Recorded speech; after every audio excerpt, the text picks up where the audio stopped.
Hello and welcome, ladies and gentlemen, to a new edition of the Daily Debate. In tonight's show, we're going to be having a quick review of the political and economic developments that took place in 2017 and a preview for the Egyptian aspirations, both politically and economically, for next year. Now, before we start talking and discussing all the aspirations for next year, 2018, let me welcome our distinguished guest here, Engineer محمد البيلى, member of the Egyptian Industrial Federation and our economic specialist. Engineer Bailey, thank you very much for joining us. Thank you. Ladies and gentlemen, let's check out this report regarding the economic reform program that has been undertaken by Egypt, hopefully on the right track, and we'll be right back to start our discussion.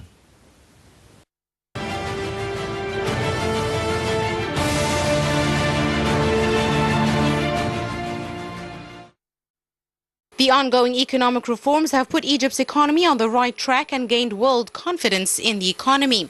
Egypt's hosting the international conferences and the World Youth Forum reflected the world's growing confidence in the Egyptian economy. In fact, Egypt is fighting terrorism with pride and has achieved progress in this track. Egypt has been suffering economic recession due to political instability and irrelevant security issues following two uprisings that toppled two heads of state since 2011. The turmoil has led to a decline in the country's foreign currency reserves, foreign investments and tourism revenues. The country started last year a strict three-year economic reform program, including full currency floating to tackle the dollar shortages, in addition to austerity measures, fuel subsidy cuts and tax increases. Egypt's reform program has encouraged by $12 billion loan from the IMF, a third of which has already been delivered to Egypt in two tranches in November 2016 and July 2017. Egypt has achieved a year-on-year growth of 4.9% in the fourth quarter of the 2016-17 fiscal year, compared to 4.1%. The latest review by the IMF has found that Egypt's economic reforms are on track, paving the way for the transfer of another $2 billion loan disbursement by the year's end, part of a three-year $12 billion bailout loan.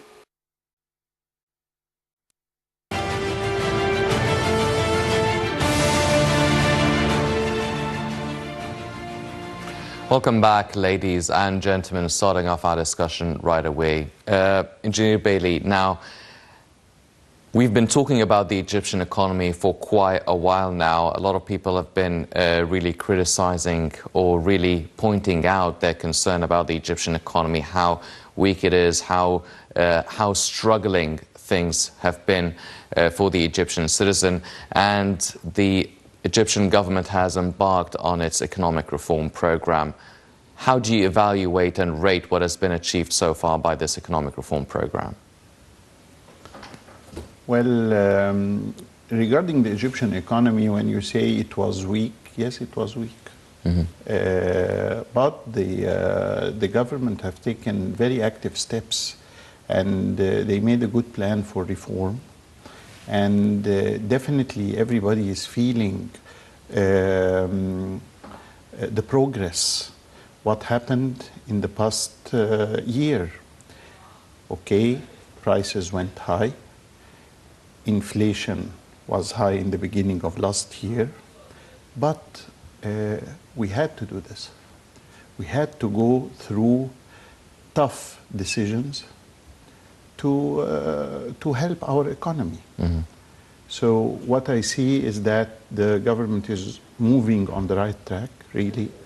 And we can see from the big projects and the mega projects that are being done. Engineer Bailey, now as you've mentioned, these really tough decisions, the austerity measures that needed to be taken by the Egyptian government really started by the flotation of the currency, the Egyptian pound. And as you've mentioned, we've seen a lot of strong inflation. We've seen taxes go up high. We've seen some of these subsidies being lifted on gas and petroleum products. Now, do you feel that the Egyptian citizen is coping with these measures, and should we expect to see the fruit of these measures on the Egyptian economy next year? The Egyptian citizen is coping, not well, but he is coping. And he is suffering, of course. And everybody knows this, and the president knows this as well. But if you imagine that we've been for 30 years subsidizing without any progress, we have to lift all this subsidy. But from my point of view, it's going very fast. It should be a little bit slower. But definitely the government has a different vision. So yes, the citizens are coping, but they are suffering. But they hope that starting from next year, especially after Zohr Field and after the gas coming up and the promises of the government, that things will start being better.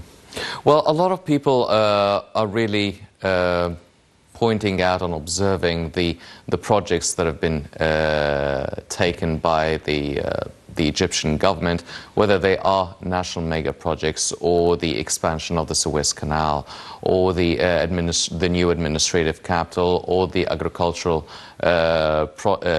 project that is being implemented, the tunnels being dug in Sinai, also the fisheries as well in the Sinai Peninsula.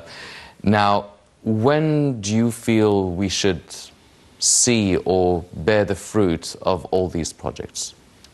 Well, from my point of view, we can start seeing this end of next year as a practical and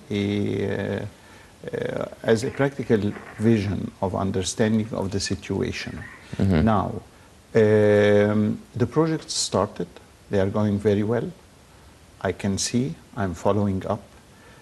As you said, in the Suez Canal corridor, the industry, the agriculture, the fisheries.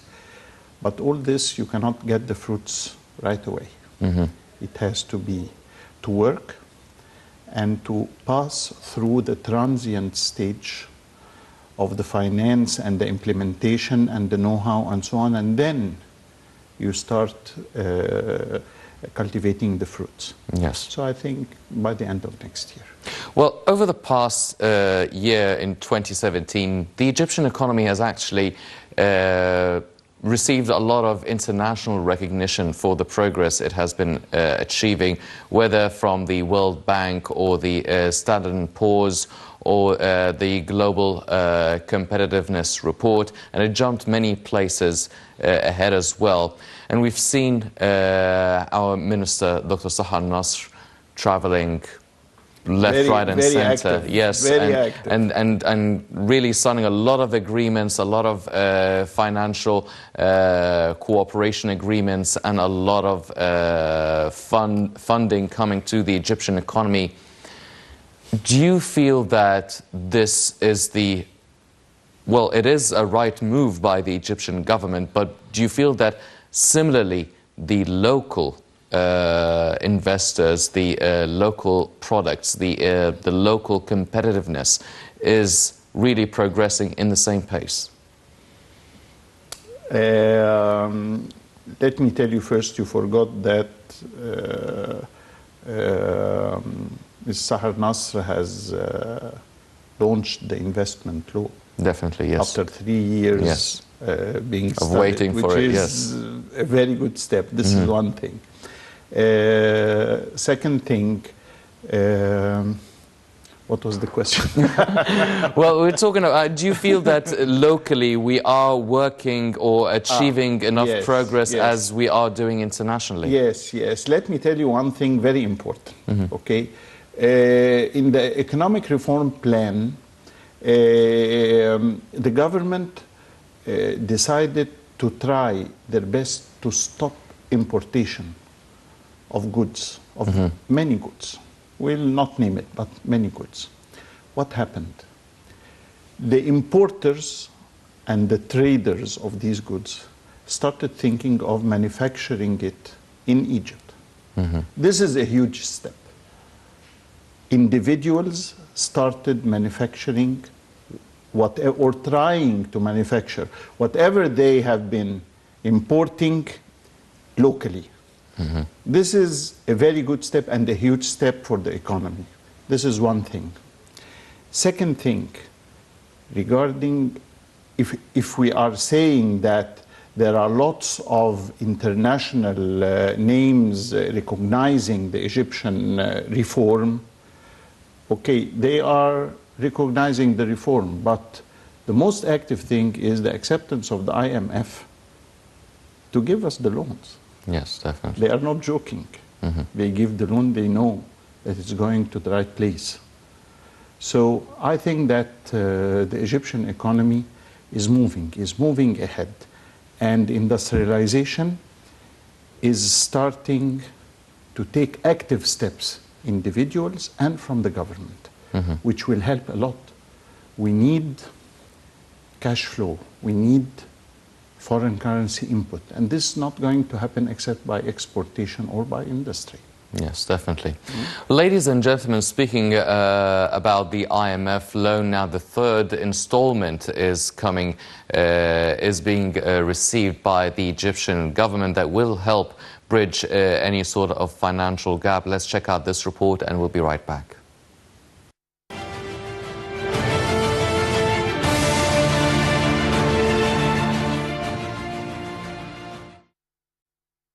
The Central Bank of Egypt, the CBE, has announced that the third tranche of the International Monetary Fund IMF loan worth $2 billion will be used to support the state budget and contribute to bridging the funding gap. An official said routine procedures for enabling the loan were completed, adding that the third installment of the loan is expected to be paid in the second half of the week following Christmas in Egypt and the United States.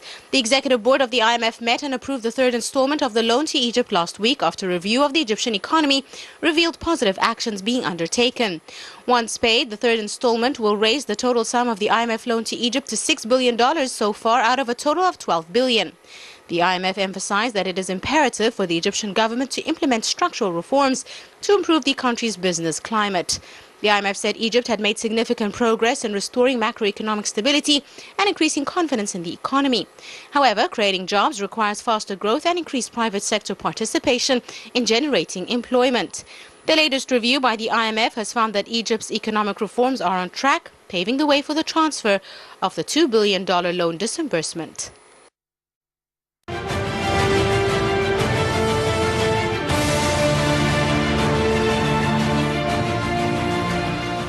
Welcome back, ladies and gentlemen. Now we're joined here in the studio by Dr. Ihab Al-Kharrat, Vice Chairman of the Egyptian Social Democratic Party. Dr. Kharrat, thank you very much for joining us. My pleasure. Thank you for having me. Dr. Kharrat, we just saw in this report that Egypt is receiving the third installment from the IMF that should help bridge any financial gaps. Now, this is a $12 billion loan. A lot of observers and analysts are really looking at the 12 billion saying it is a good sum of money, not that big, but the importance is not in the amount of money, it's the recognition by the IMF that we are moving in the right direction. How do you assess such a movement? Yes, indeed, I think that we are very well complying to the terms and conditions of the IMF, and this is pleasing to them and pleasing to many international financial systems and international financial agencies. However, the question is the healthy environment for investment in Egypt. The main problems are locally in terms of governance, transparency, anti-corruption measures, the security the local and the international investor will feel when they invest in Egypt. Many are concerned that not only for terrorism, because really terrorism can be put aside if we find a stable environment, that the taxation system is stable, more importantly, that they will not receive court cases that are delusional without basis and will stay in courts for 4 or 5 years out of business or be accused of something they have not done. and the system will take them into a sidetrack that will cost them millions and millions. These are the important issues. So, yes, I don't see investment progress without progress in governance, including democracy, including institutional reform in the police, in the justice system, in the competence and speed of the justice system. All this is sort of needing lots and lots of work. Yes. Also the educational system, the amount of trained labor, skilled labor, the work ethics, everything is related. Yes. Now, Engineer Bailey, now you've mentioned the amendments to the investment law that has been achieved recently. Now, we've always been talking about the foreign investors coming to Egypt, but they're always facing a lot of bureaucratic obstacles and problems, and the investment law doesn't really protect them as much as they would hope for. Now, with the new investment law, how it is being amended, is it enough now? Is it good now to attract foreign investors and encourage local investors to really maximize on the full potential of the Egyptian market? On paper, yes. But like Dr. Kharat said, we need lots of other rules and regulations that has to be implemented to help the foreign investors. And also, it's a marketing issue. You want to attract investors, you have to have a very powerful marketing tool. It's not papers and law and that's it. No. Part of it is the bureaucracy. Part of it is real one-window system, real one. Not presenting the paper and leaving the investor to find his way around. They are trying, but the implementation. When you see the implementation, then you can see if it's effective or not. But on paper, yes, when you read it, it's a very good one. It gives so much incentives, but it's the implementation of them. Yes, well, you've been talking about the bureaucracy and the bureaucratic problems. Now, marketing-wise, how can we actually maximize on this on this factor? How can we actually do more of the marketing, selling the Egyptian potential abroad? How can that still be done by the Egyptian government? It has to be studied. As I told you, it's marketing. It's not a matter of saying, I have an investment law. Okay, how are you going to implement it? It's the security feeling of the investor. The investor wants to hear certain points. If he hears them and it's right points and implemented in the right way, he will come. He wants the tax law should be very clear and not by day and night, as we have seen in past years. You change the tax law and you start implementing it. You are giving, for example, for the free zones, facilities and tax exemption, and by night you take it off. This is not a system that will encourage investors. Okay. Also, the approvals. The approvals has to come very quick and in a fair way. Also, when there is work, there are problems, and problems has to be solved. Like Dr. Kharat said, you cannot leave it to the legal system for years and years. Nobody is going to come. And let me tell you, abroad, they know about Egypt much more than we know. Because all the investors have chambers of commerce and chambers of industry abroad. They go and explain and say what's the situation, what did they face in Egypt. So we have to be very sensitive here. It's marketing. Well, Dr. Kharat, now you've mentioned that in the international financial institutions, they're very happy with the Egyptian performance, and on an institutional governmental level, we're also very happy about the achievements and the ratings that we are receiving internationally. Now, as a result of the economic reform program, we've seen what has been done over the past year. What should you expect, what should we expect as Egyptian citizens from the economic reform program, from the economic developments and the projects that are being implemented here in Egypt to see next year? I have to say, I did not say that they are happy with our performance. They are actually happy with our compliance. So we complied to their terms and regulations in terms of fiscal policies, in terms of financial policies. We are removing the subsidy to gas and to petrol. We are removing the subsidy in many areas which appeals to them. However, if nothing solid, nothing tangible happens to the citizen very soon, I'm not sure that the economy will continue. I mean, in terms of health services, in terms of housing services, in terms of the prices, in terms of the livelihood of the working class and the unemployed and slum areas.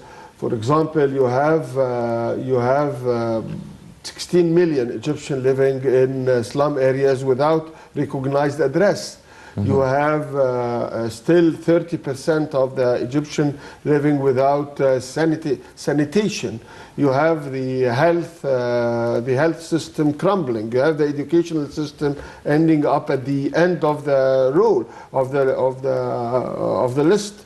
So we need to, yes, the infrastructure, the roads are a good achievement. Yes, the Suez Canal reforms and the fishery are good achievements, but these have to be translated very quickly now, because as you may remember, Mr. Sisi has promised the people that in 2 years' time he will not recognize Egypt. Now we have to say that the average citizen still didn't see this drastic change that he was promised.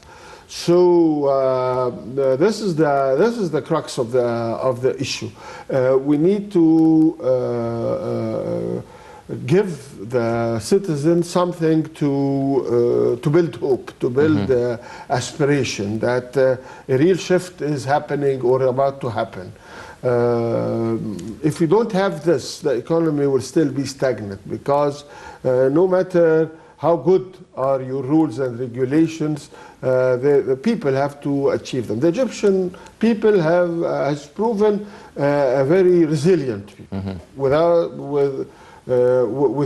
withstood lots of pressures along these last not only 6 years but 40 years of Mubarak's rule. But even before that, they have been very resilient. But they need training, they need job opportunities, they need to see light at the end of the tunnel, and this light has to be tangible now, not only promises for the normal citizen.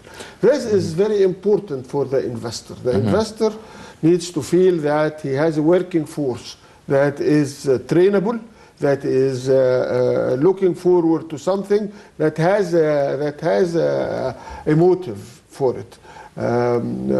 Unfortunately, most of the investors wouldn't say that about the average environment in Egypt. So it is it is not separated. We have to invest on our people, because this is the main asset. Yes. Well, as you've mentioned, a lot of actually all the analysts and observers, that they've always been calling for a lot of amendments and restructuring for the educational system, the health system. And we've seen some governmental efforts, whether in the educational system, trying to have cooperation agreements with the Japanese educational system. We've also seen a lot of efforts, whether in the sanitation and the sewage systems. Do you feel that they are enough, or at least going in the right pace? Do you at least feel that we can see some results within next year? Actually, one breakthrough is on the level of hepatitis C. We have achieved something very, very tangible in terms of reducing and the rate of infection and providing treatment for almost all the patients that are there. This is a huge achievement on itself. However, the Japanese project has fell apart or been postponed to an unknown date. And reports are saying, and this the government didn't clearly say why were they postponed. The reports are saying that there were massive corruption in dealing with it, that the Japanese offered a certain tuition for the student, but the government multiplied it by 5. All this has to be responded to. I mean, we cannot just put it under the carpet. I mean, the government has to say, this is what the Japanese government asked for, this is what we have, these rumors have no basis, or else people will have to say, these rumors are true. So this Japanese, and there was the Finnish initiative from years ago, and we cannot see it. It has disappeared in thin air. Reform in many, the current minister is, rhetoric is very progressive, is very promising. He speaks of new ways of assessment rather than notorious ثانوية عامة. He's speaking of applicable knowledge. He's speaking of practical knowledge. He's speaking of computerizing everything. But you can see that the old dinosaur of the educational institution is not dancing to his rhythm. So and you can feel it. I mean, still the schools are not catching it up. The huge army of undersecretaries are not speaking the same language. So the situation is still. What is happening really is that some people are trying to do a breakthrough, like what happened in hepatitis C, like the new law of national health insurance is a very progressive law, as a matter of fact. But you still don't see a clear plan. How are we going to modernize, to reform the institution of education and the institution of health? So it is still the old system that was put during the British colonialization, and it is antiquated, it is archaic, and it has been totally corrupt. So we need to see somebody telling us, this is our plan, and it is crystal clear, and people are participating, and there is people are looking after their own interests and participating in decision making. All this is not happening yet. Yes. Engineer Bailey, now, since the revolution in 2011 up until now, we've heard a lot about Egyptian factories and Egyptian industries shutting down, or they shut down and then when they restarted operating again, they're not really working at 100% capacity. Some of these factories, a lot of these problems still exist up until now. How much do you feel has been done to really help our local factories and industries operate again at least at 100% full capacity? And then should we expect that to happen in 2018? Should we expect more expansion of these factories, more local production coming, yourself being a member of the Egyptian Industrial Federation? Efforts are being done, but they are not enough. Okay? The central bank has issued this 5% system for the SMEs. This helped a lot the small organizations or industries to move forward, really. But actually, this is the only thing that happened. Actually, the government didn't look at it very closely. The government still is looking at the mega industrial projects when 60 or 70% of the industry in Egypt are SMEs, even more. So they have to look closely at the SMEs because they are the backbone of the economy. Another thing which is very important is that the, what you call it, the parallel market, which is not clear for the government. I predict it's more than 60% of the economy. Government has to look at this because this parallel market affects the real industrial sector because they are not paying nor taxes, nobody sees them. They are selling without invoices, they are manufacturing very low quality products and pushing it in the market, and the people buy these products because it's cheap. This is killing the industry in Egypt. So the government and the tax authorities and the Ministry of Industrialization, they have to look closely at this market. So the answer to your question is that no, the efforts are still very limited. They are not looking to the industry at all. Not at all, but needs much, much more work to pull up the industrial sector. Yes. Well, a lot of people are actually talking about this economic and financial inclusion of the parallel market. Now, do you feel that such a thing can actually be achieved, that it is actually going to be taxed, included in the banking system of Egypt? Do you see that happening in 2018? I don't see, but they have to start. To give you an idea, any businessman, if you leave him to work and give him clear tax regulations, he will work and make industries and factories and so on. But the problem is that tax authorities and the social insurance and the government, they are leaving the parallel market and they are killing the investors and the businessmen with taxes and laws, and they are leaving all this to work. They are not looking at it. My advice, my personal advice, my personal vision. Yes. Please leave the businessmen and the industry and the factory working and turn on to this market. Look at it. Pull it out. They are trying by the regulation that was made that there are no paper checks now dealing with the government. If you have money with the government, it has to be transferred to your account. This will help. This will force the parallel market to start getting up. Yes.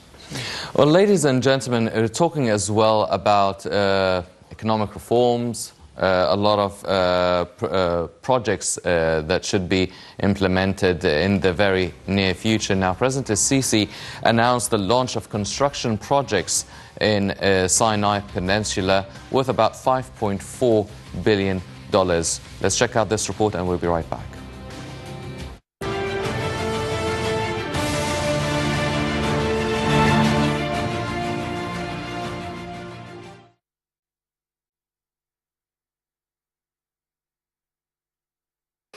In the next 2 to 3 years, Egypt will embark on a $5.6 billion construction project in Sinai, which has been gripped by terrorism and insurgency for the last few years. Whilst coast of the south of the peninsula is peppered with Red Sea tourist resorts, North Sinai province is underdeveloped and lacks basic infrastructure and job opportunities. President Abdel Fattah el-Sisi has ordered the armed forces to end the insurgency within 3 months after an attack on a mosque in North Sinai last month that killed more than 300 people. President el-Sisi declared on Egypt's armed forces that they will confront terrorism, stressing that no one can violate the country's land or people. He said the army will employ absolute force in a bid to eliminate terrorism in Sinai. He reiterated Sinai is Egypt's land and the armed forces will confront terrorism. The president has entrusted the Ministry of Housing and Engineering Authority with a national project of comprehensive urban planning. At a ceremony to inaugurate a development project in the Suez Canal city of Ismailia, the president said the project will cost 100 billion Egyptian pounds and will be carried out whether he remained in power or not. He also stressed the Egyptian people should not fear any external threat as long as they're united to challenge the world. Northern Sinai has been gripped by insurgency that has killed hundreds of soldiers and police. On November 24th, more than 305 people were killed in a bomb and gun attack on a mosque in Bir al-Abd. In response, the armed forces launched air attacks on targets in mountainous areas surrounding the area. Signs of Sisi's force strategy already has begun to appear when the military forces raided the villages and residential clusters near the site of the attack, killing a large number of the terrorists.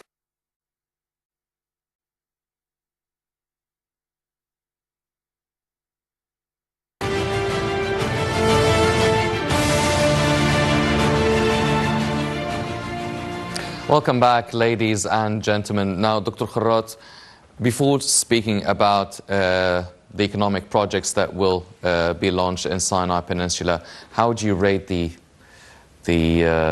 war on terrorism that has been taking place in Sinai? We've seen a lot of terrorist attacks. We've seen a lot of operations being taken by the armed forces and security forces in Sinai. How would you evaluate this war? Number one, all in all, I don't find the war against terrorism, particularly in Sinai, a failure, and I don't find it a complete triumph. It is slow progress. We are progressing, but slowly. And from the start, I and many other analysts said that it will be a long war.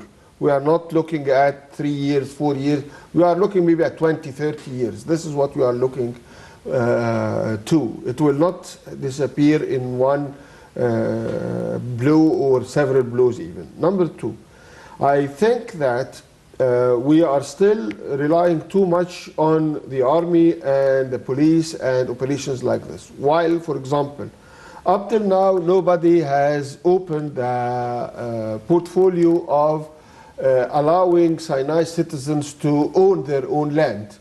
Nobody has been looking to actually recognizing Sinai citizens as full citizens and opening the dialogue with dignity and with respect to with the tribes of Sinai and all the population of Sinai. And therefore, certain sectors, particularly of the young people of Sinai, are still disenfranchised, are still disenchanted, and are fertile soil for the terrorists to recruit. The third issue, of course, is the slow process of industrializing and developing Sinai. I feel that these tunnels are a huge step, a huge stride forward. I feel that we need to invest. When I was a member of the Shura Council, and it was the only legislative body, we were talking about the possibility of a huge glass and crystal industry in Sinai, because there is a certain type of sand there that is being imported by the Czech Republic, and those who produce the Bohemian crystal and the world famous crystals, we export to them the sand as such. Why don't we manufacture it ourselves? Why don't we even invite the foreign investors to build in Sinai and import from Egypt, export from Egypt?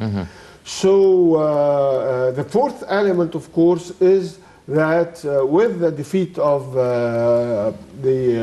what is called the Islamic State in Iraq and the Levant and in Libya, many will try to come to Sinai and will try to come to Egypt. This is just the rational thing for them to do. So we are still expecting another wave of terrorism, and we have to be prepared for that. Engineer Bailey, how do you see this, the announcement of President Sisi of having $5.6 billion worth of investments and really construction taking place in Sinai Peninsula? Do you think that it will be able to move forward this whole region and maybe provide job opportunities that will bit by bit really eradicate any sort of potential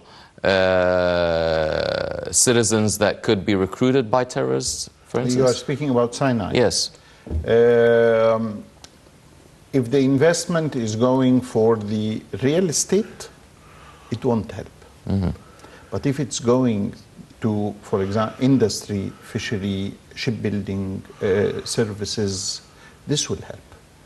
Because actually, real estate business and construction business is not an asset for the country. We need something. We need to do something and export it, whether it's service, whether it's industry, whether it's that would generate money. That will generate money. Simple. I need to sell something. So I need to make something in my country and sell it so that I can get revenue. So if this happens, if the money is going to industry, it will help a lot. But if it's going to real estate, compounds, things like that, it won't help. Yes. Well, Dr. Kharat, with all the political developments that have been taking place now, we've seen Egypt really trying to, or achieving the reconciliation between Fatah and Hamas, for instance, but we've also seen the US President Donald Trump really igniting this hotly debated issue around the world of recognizing Jerusalem as the Israeli capital, moving the American embassy from Tel Aviv to Jerusalem. Do you feel that this will in turn affect any developments that will take place in Sinai Peninsula? No doubt about that. I mean, we are very much concerned that within these movements there will be an attempt to move Palestinians in the overcrowded Gaza Strip onto the Sinai Peninsula, which can, of course, ignite a huge wave of protest and of terrorism and of really international pressure on Egypt and on the Gaza authorities and on everybody around. It is not going to be like a smooth transient at all if people try to push the Palestinian people into the Sinai Peninsula. The Sinai citizens themselves will not be very happy with that. Yes, this move, what is called the centuries deal or the centuries transaction, can be very, very serious in the whole context of terrorism, in the whole context of political instability in the region. Yes, definitely.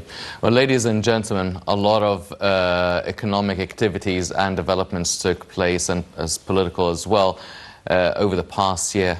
Hopefully, much more positive and better developments that will be taking place in 2018 for Egypt on both fronts. Unfortunately, that's all the time we have for this edition of the Daily Debate. But before we go, I'd like to thank our very distinguished guest, Engineer محمد بيلي, the member of the Egyptian Industrial Federation. I'd also like to thank Dr. Ihab al-Kharat, the Vice Chairman of the Egyptian Social Democratic Party. Gentlemen, thank you very much for joining us this evening. Thank you. Ladies and gentlemen, please stay tuned for more coming up on Nile International. I'm Hani Saif.